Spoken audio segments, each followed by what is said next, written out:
Assalamualaikum warahmatullahi wabarakatuh.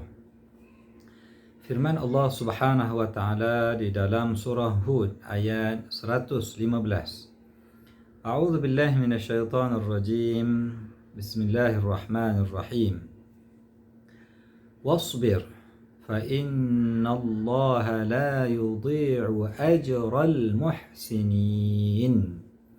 Maknanya, dan bersabarlah wahai Muhammad, engkau dan umatmu dalam mengerjakan suruhan Allah, kerana sesungguhnya Allah tidak akan menghilangkan pahala orang-orang yang melakukan kebaikan.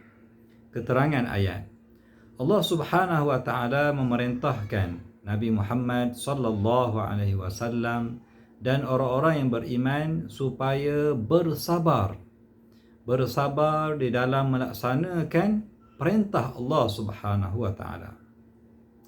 Mereka diperintahkan supaya patuh dan taat kepada semua perintah Allah dan bersabar di dalam melaksanakan perintah Allah, dan juga bersabar di dalam menghadapi ujian dan cabaran, menghadapi cabaran dakwah pada ketika itu.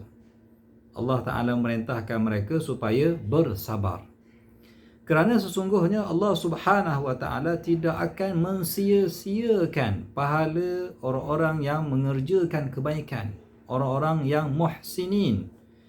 Mereka akan diberikan ganjaran setiap apa yang mereka lakukan. Bahkan bagi mereka yang bersabar, mereka akan diberikan ganjaran yang tidak terhitung. Innama yuwaffas sabiruna ajrahum bighairi hisab. Tanpa hitung Allah Ta'ala berikan kepada orang-orang yang bersabar di dalam melaksanakan perintah Allah Subhanahu wa taala. Antara petunjuk ayat, yang pertamanya, kita perlu bersabar di dalam melaksanakan perintah Allah Subhanahu wa taala. Kita perlu bersabar dalam mematuhi suruhan dan juga menjauhi larangan yang telah Allah Ta'ala berikan. Segala hukum hakam yang Allah Ta'ala berikan kepada kita, kita perlu bersabar untuk melaksanakannya. Yang keduanya, kita perlu bersabar di dalam menghadapi ujian, dugaan, segala apa yang Allah Ta'ala berikan dalam kehidupan kita, kita perlu bersabar. Ini adalah perintah yang Allah Ta'ala telah berikan. Wasbir, hendaklah kamu bersabar. Dan yang ketiganya, hendaklah kita sentiasa berusaha untuk melakukan kebaikan dan bersabar di dalam melakukan kebaikan tersebut, kerana Allah Ta'ala menyediakan ganjaran yang tidak terhingga bagi orang-orang yang mengerjakan kebaikan. Kaedah beramal, yang pertamanya, hendaklah kita bersabar.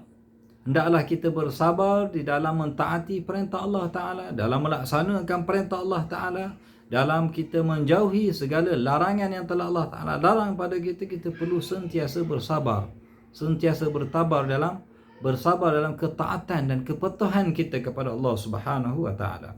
Dan yang keduanya, hendaklah kita juga bersabar dalam menghadapi ujian yang Allah Ta'ala berikan kepada kita, pelbagai ujian.